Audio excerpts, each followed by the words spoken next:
ہمیں immediately power show کی طرف جانا چاہیے. لیکن جو ہمارے سینئرز ہیں جہانگیر ترین صاحب, علیم خان صاحب اور باقی ٹیم, ان کا یہ نقطہ نظر تھا کہ پہلے ہمیں نچلی سطح پہ گراس روٹ لیول پہ ایک نیٹ پریکٹس میچ سے اپنی اننگز شروع کرنی چاہیے. ایک دم سے آپ نیشنل گراؤنڈ کے اندر نیشنل ٹیموں کے ساتھ کھیلنے سے پہلے اپنا سٹیمنا, اپنی ٹریننگ اور اپنا پورا ایک ہوم ورک کر کے میدان میں اترے. تو یہ جو ہمارا جہانیہ کا ورکر کنونشن تھا, یہ ٹیسٹر تھا کہ ہم جو جتنی سیاسی جماعتیں ہیں انہوں نے بڑے بڑے شہروں میں جلسے کیے, رات کے اندھیرے میں کیے, بڑی بڑی لائٹیں لگا کے کیے, ڈرون کوریج سے کیے کہ خالی نظر نہ آئے.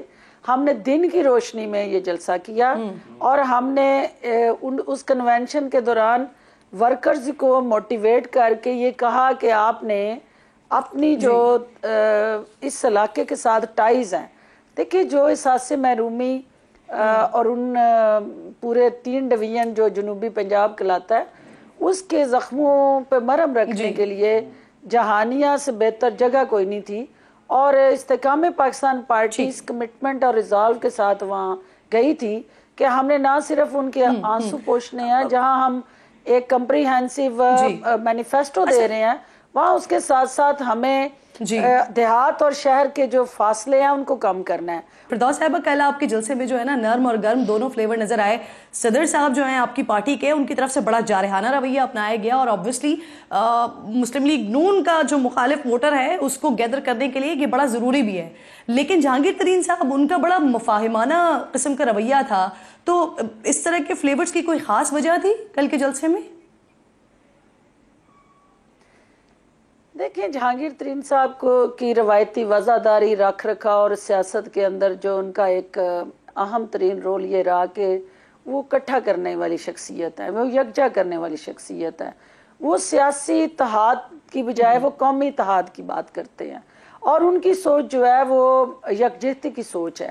وہ یہ کہتے ہیں کہ آپ نے ایک اس وقت پاکستان کو جس عدم استحکام سے نکالنا ہے, وہ سیاسی ہو یا معاشی ہو, وہاں سب سے پہلے آپ کو ایک ایسا بیانیہ جو انتشار سے ہٹ کے ہو, جو کم از کم پہلے سے پولرائز ہمارا جو معاشرہ ہے اس کو ختم, اس پولرائزیشن کو ختم کر کے نفرت کی دیواروں کو گرا کے محبت جو ہے اس کو عام کرے اور ہم ایز اے استحکام پاکستان پارٹی لیڈ کرے ان سیاسی روایات کو پروموٹ کرنے کے لیے. ہر جماعت کا اپنا ایک مینیفیسٹو ہے, اپنا پلیٹ فارم ہے, ان کا اپنا ایک نظریہ اور سوچ ہے, لیکن اپنی انتخابی مہم کے دوران اپنے اپنے نشان کے تحت آپ ایشوز اور پالیسیز کو کرٹیسائز کریں, نہ کہ شخصیات کو.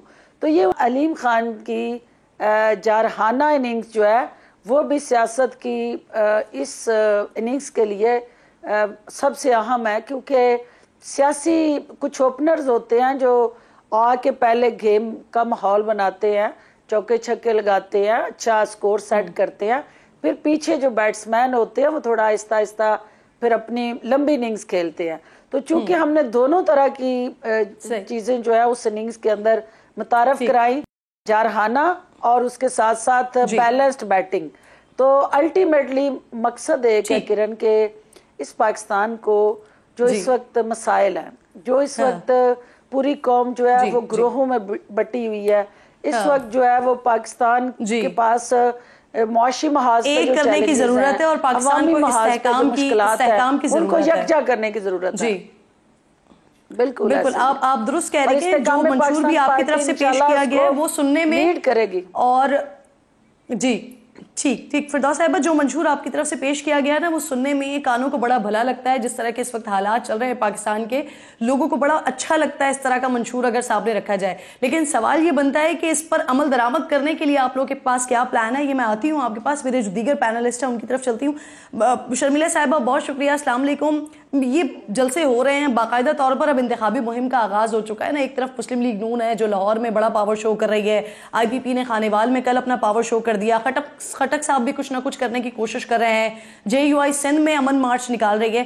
پیپلز پارٹی اس طرح سے ایکٹیو نظر نہیں آ رہی ہے, کیا بیک گراؤنڈ کیا ہے, وجہ کیا ہے اس کی؟ دیکھیے بات یہ ہے کہ استحکام پاکستان پارٹی تو ایک نئی جماعت ہے جو ابھی حال ہی میں اس کا وجود سامنے آیا ہے. کچھ لوگ یہاں سے کچھ لوگ وہاں سے, بہرحال اچھی بات ہے, like minded people coming together. ان کو اس وقت ضرورت ہے, جس طرح ابھی ڈاکٹر صاحبہ نے فرمایا کہ پاور شو کرنے کی واقعی ضرورت ہے, دکھانے کی کہ آن گراؤنڈ ان کے کوئی لوگ بھی ہیں, ووٹرز ہیں, کوئی ان کے حمایتی ہیں کہ نہیں ہیں. امن مارچ الگ چیز ہے, غازہ کے جو بیچارے مظلوم لوگ ہیں ان کے حوالے سے. جہاں تک پیپلز پارٹی کا تعلق ہے, دیکھیے پیپلز پارٹی کو اپنا پاور شو دکھانے کی یا اپنے آپ کو منوانے کی ضرورت نہیں ہے. ہمارا اس وقت جو فوکس ہے وہ یہ ہے کہ کسی طریقے سے election commission of Pakistan election کی تاریخ اناؤنس کریں. اور میں سمجھتی ہوں کہ اس وقت پاکستان میں واحد پیپلز پارٹی ہے جو بڑے پرزور طریقے سے, بڑے جوش کے ساتھ اور بار بار اس بات کا مطالبہ کر رہی ہے کہ الیکشن کی تاریخ سامنے آئے. باقی دیگر جماعتوں نے تو اس طرح لگتا ہے کہ شاید وہ اس مطالبے سے, اس خواہش سے دستبردار ہو چکے ہیں. پی ایم ایل این کے جلسے کی آپ نے بات کری, مینار پاکستان پہ تو میاں صاحب آئے, آف کورس ایک ویلکم تو ہونا تھا, لیکن وہاں پر بھی ہمیں الیکشن کے حوالے سے کسی قسم کا کوئی مطالبہ نظر نہیں آیا. 3 بار وزیر اعظم 4 سال بعد جلا وطنی کے بعد پاکستان پہنچے, لیکن الیکشن کا مطالبہ نہیں کیا. ایک چھوٹی سی کریکشن بھی لے لیجیے شرمیلا, جو امن مارچ کی بات کر رہے ہیں نا آپ جے یو آئی فے کی طرف سے, وہ غزہ کا اس سے کوئی تعلق نہیں ہے, وہ لوٹ کھسوٹ کے خلاف ہو رہا ہے. اور جو مورد الزام ٹھہرایا جا رہا ہے, کچھ عرصے پہلے تک آپ کی اپنی اتحادی تھی اور مورد الزام اب آپ کو ٹھہرایا جا رہا ہے. Let me correct myself. جی جماعت اسلامی نے جو اسلام آباد کے اندر جو اجتماع کیا ہے وہ غزہ کے حوالے سے ہے. دیکھیے اب آپ کرپشن کے خلاف مارچ نکالیں یا فلاں کریں, یہ پولیٹیکل ایکٹیویٹی, ہر کوئی اپنی کوئی نہ کوئی پولیٹیکل ایکٹیویٹی کر رہا ہے, کیونکہ اس وقت آپ دیکھیں آن گراؤنڈ کچھ بھی موجود نہیں ہے, نہ الیکشن کی تاریخ ہے. آپ بھی پوچھ رہی ہیں, میں بھی پوچھ رہی ہوں, ہر پاکستانی کے لب پہ یہی سوال ہے کہ جی الیکشنز ہوں گے کہ نہیں ہوں گے. یہاں تک کہ صدر پاکستان جو ہیں انہوں نے بھی اس غیر یقینی کا اظہار کر دیا کہ ہمیں تو لگتا ہے کہ جنوری میں الیکشنز ہی نہیں ہوں گے, جس پہ ای سی پی کو وضاحت دینی پڑی. اچھا, وضاحت دینا اس سے بہتر یہ ہوتا کہ ایک تاریخ اناؤنس کر دیتے, مہینہ دے دیا, ہفتہ دے دیا, تو تاریخ بھی دے دو. اس وقت ضرورت نہیں ہے. آ گیا اس پر. شعیب شاہین صاحب بہت شکریہ, السلام علیکم. مجھے بتائیے سر, یہ مولانا فضل الرحمان سے ملاقات کے بعد اسد قیصر صاحب یہ اعتراض کر رہے ہیں کہ جے یو آئی کی طرف سے تصاویر جاری کرنا یہ ایک نامناسب عمل تھا. تو سر کیا پارٹی قیادت کی طرف سے اس ملاقات پر کسی ناراضگی کا اظہار کیا گیا ہے؟ کیونکہ پہلے تو وضاحت کر دی گئی تھی کہ یہ ملاقات جو ہوئی ہے وہ تعزیت کے لیے ہوئی ہے, پھر دوبارہ اعتراض کرنا اور پھر دوبارہ اعتراض اٹھانا, سر اس کی کیا وجہ ہے؟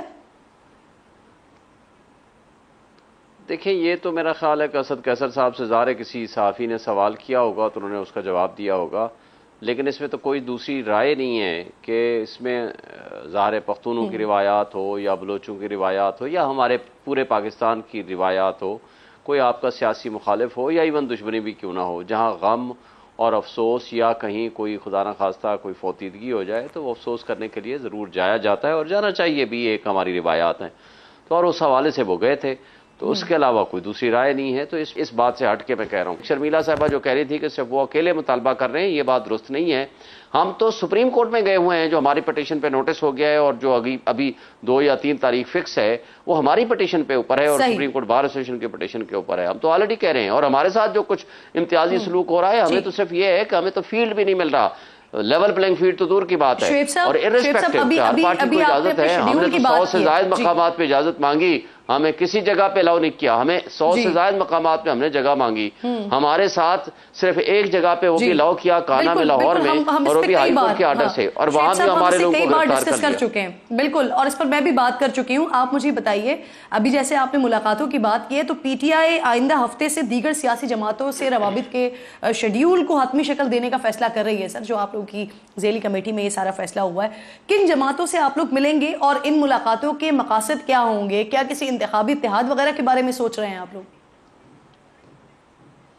دیکھیں پہلے تو ہمارا مسئلہ یہ ہے کہ نہیں، انتخابی اتحاد تو ہمارا آؤٹ آف کوسچن ہے، ہم نے کسی سے کوئی انتخابی اتحاد نہیں کرنا.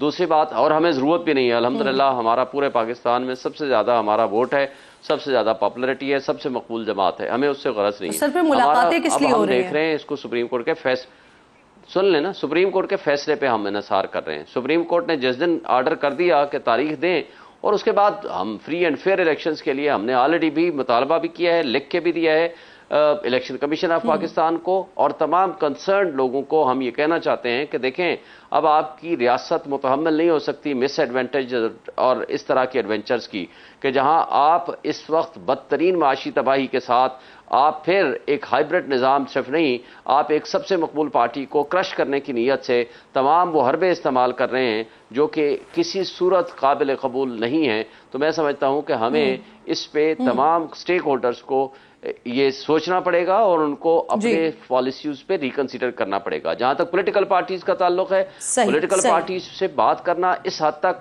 ابھی تک ہمارا کوئی فیصلہ حتمی نہیں ہوا. یہ ہمارے اسد قیصر صاحب پولیٹیکل جو ہماری کمیٹی ہے کور کمیٹی کی، اس کے وہ سربراہ ہیں، ان کی ریکمنڈیشنز آئیں گی، کور کمیٹی فیصلہ کرے گی اور جو پالیسی آئے گی آپ کو آفیشلی ہم انفارم کریں گے. سو فار ایز ٹل ٹوڈے ہم نے کوئی پالیسی فائنلائز نہیں کی. فردوس صاحبہ، میں آپ کے لیے سوال یہ چھوڑ کے گئی تھی کہ یہ جو کل آپ لوگوں کی طرف سے منشور دیا گیا ہے، یہ واقعی سننے میں بڑا بھلا لگتا ہے کانوں کو، کیونکہ اس وقت جو حالات چل رہے ہیں اس میں اگر عوام سے ایسی باتیں کی جائیں تو عوام کو اچھا لگتا ہے.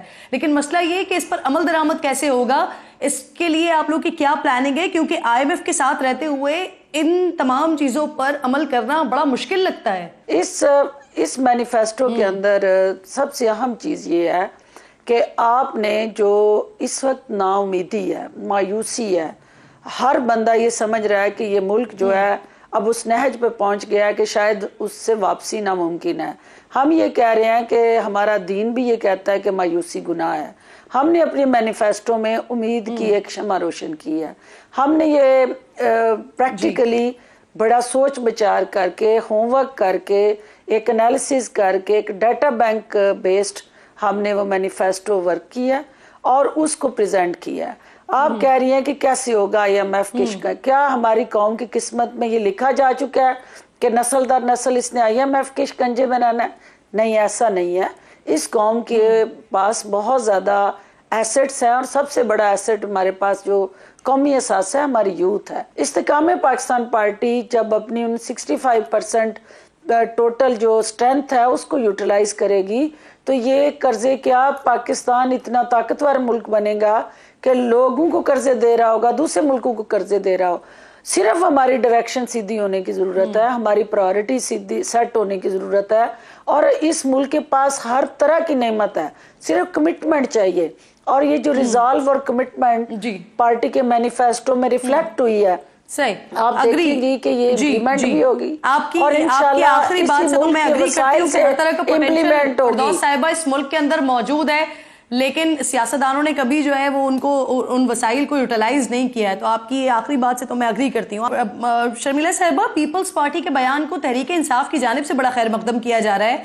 کیا عمران خان سے کوئی انتخابی اتحاد ممکن ہے؟ گو کہ یہ بات پہلے ہو رہی ہے، لیکن کیا یہ ممکنات میں سے ہے؟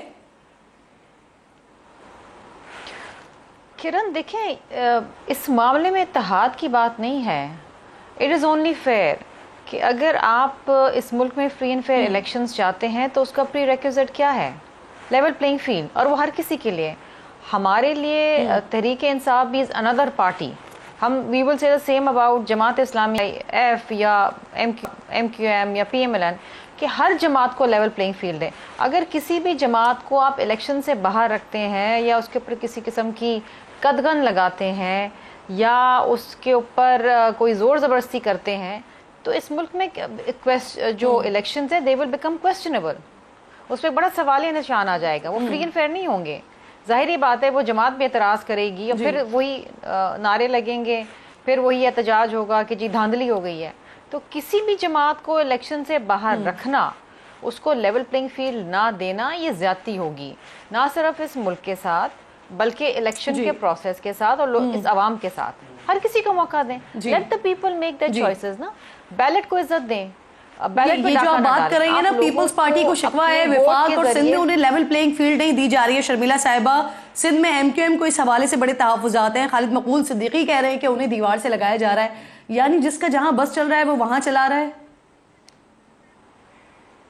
دیکھیں جی, سندھ کے اندر جو اس وقت حالات ہیں وہ یہ ہیں کہ باقی صوبوں میں تمام ترقیاتی کام جاری ہیں, سندھ میں بند کر دیے گئے ہیں.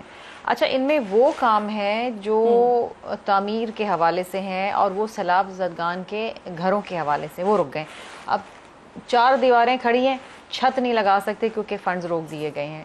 یہ وہ بیچارے غریب لوگ متاثر ہو رہے ہیں جن بیچاروں کا, جن کے پاس کچھ بھی نہیں ہے, وہ کھلے آسمان کے نیچے بیٹھے ہیں. اچھا شعیب صاحب, مجھے بتائیے, اڈیالہ جیل انتظامیہ کہہ رہی ہے کہ عمران خان کو اڈیالہ جیل میں جو بھی ان کی جانب سے سہولیات مانگی گئی تھی وہ ان کو دے دی گئی ہیں, اور خان صاحب بھی اس حوالے سے مطمئن ہیں, اور سائفر کیس کی سماعت میں انہوں نے عدالت کو بھی اس حوالے سے آگاہ کیا ہے. دیکھیں, سائفر کیس کا جہاں تک تعلق ہے ہمارا تو وہ جیل ٹرائل کے اوپر ہم نے چیلنج کیا ہے کہ اس کو جی میں نے کہا کہ جہاں تک تعلق ہے نا سائفر کے ٹرائل کا, اس کے اوپر تو ہمارا اعتراض ہے کہ جیل ٹرائل نہیں ہو سکتا, یہ اوپن کورٹ میں ٹرائل ہونا چاہیے. آپ خفیہ ذریعے سے آپ کسی کو کوئی ملٹری کورٹ ٹرائل تو ہے نہیں کہ آپ جیل کے اندر بند کر کے اور اپنی مرضی کے گواہان لے جا کر کے تو آپ اپنی مرضی کا فیصلہ لے لیں. اس کو اوپن ٹرائل ہونا چاہیے اور اوپن کورٹ میں ہونا چاہیے. اب خان صاحب کے جہاں تک تعلق ہے, ابھی لیٹسٹ جو پوزیشن ہے, ابھی انہوں نے رپورٹ جمع کرائی ہے, اس کے بعد ہماری ملاقات نہیں ہوئی. لیکن اگر قانون قاعدے کے مطابق ان کو جو ان کی تھیں خدشات, ان کی چونکہ فیملی کی طرف سے تھا, ان کی مسز کی طرف سے تھا, اور انہوں نے اگر پٹیشن فائل کی ہے, اور وہ ہم نیکسٹ ملاقات کے بعد ہم آپ کو اسی تناظر میں ایک اور سوال لیجئے گا شعیب صاحب. یہ خبریں آ رہی ہیں کہ جو وائس چیئرمین ہے پی ٹی آئی کے شاہ محمود قریشی صاحب, انہوں نے یہ اعتراض کیا ہے کہ جس کمرے میں انہیں رکھا گیا ہے وہ جیل میں موجود پھانسی گھاٹ کے قریب ہے, اور ان کے کمرے کی جو کھڑکی ہے وہ بھی پھانسی گھاٹ کی طرف کھلتی ہے. کمرہ بہت چھوٹا ہے, لیکن تحفظات کے باوجود انہیں دوسرے بیرک میں منتقل نہیں کیا جا رہا. سر, یہ بات درست ہے؟ میری تک انفارمیشن پہنچی ہے اور وہ انفارمیشن یہی ہے جو آپ نے دی ہے, لیکن میں کوئی تحقیق اس لیے نہیں کر سکتا کہ میری ڈائریکٹ شاہ محمود قریشی صاحب سے ملاقات نہیں ہو سکی. فرزا صاحب, ذرا مجھے یہ بتائیے کہ فواد چودھری صاحب کا کیا اسٹیٹس ہے استحکام پاکستان پارٹی میں؟ دیکھیے, فواد چودھری صاحب استحکام پاکستان پارٹی میں آئے, باضابطہ طور پہ شامل اور لیڈرشپ سے ملاقاتیں کی, اور جو ان کا ہمارے ساتھ اس وقت کمیونیکیشن ہے کہ ہی از پارٹ آف آئی پی پی, لیکن جو ساتھ اس کے سوشل میڈیا کی خبریں ہم دیکھتے رہتے ہیں کہ وہ تانکا جھانکی ادھر ادھر بھی کر رہے ہیں, تو اس صورتحال سے وہ چونکہ ایک کنفیوژن کا شکار مائنڈ سیٹ جو ہے, وہ جب تک اس میں کلیئرٹی نہیں آتی ہے وہ کسی پلیٹ فارم پہ ڈلیور اور پرفارم نہیں کر سکتے. تو ہم چاہیں گے کہ وہ فل کلیئرٹی کے ساتھ آئی پی پی کا حصہ بن کے فرنٹ رنر کے طور پہ کام کریں, اور اس ملک کو مشکلات سے نکالنے کے لیے ایک one of the important individual جس کا ایکسپیرینس بھی ہے, ایکسپوئر بھی ہے, اور دونوں صلاحیتوں کو بروئے کار لاتے ہوئے اس ملک کے وجود کے اوپر جو زخم آئے ہیں, اور انہوں نے بھی اس زخموں کو تھوڑا سا کہیں نہ کہیں اپنے زہریلے بیانیے سے رول ادا کیا ہوا ہے, اس پہ مرہم رکھیں اور آگے دیکھیں, کیونکہ سیاست میں پیچھے نہیں دیکھا جاتا, آگے دیکھا جاتا. جو بھی آ رہے ہیں خاص طور پہ فواد چودھری صاحب کی کلیئرٹی ضرور آنی چاہیے. پروگرام کا وقت ختم ہو گیا, انشاءاللہ ناظرین سے جمعے کو ملاقات ہوگی. اپنا اور اپنے ملک کا خاص خیال رکھیے. آپ تینوں مہمانوں کا بے حد شکریہ. فلسطین کو اپنی دعاؤں میں یاد رکھیے. اللہ حافظ.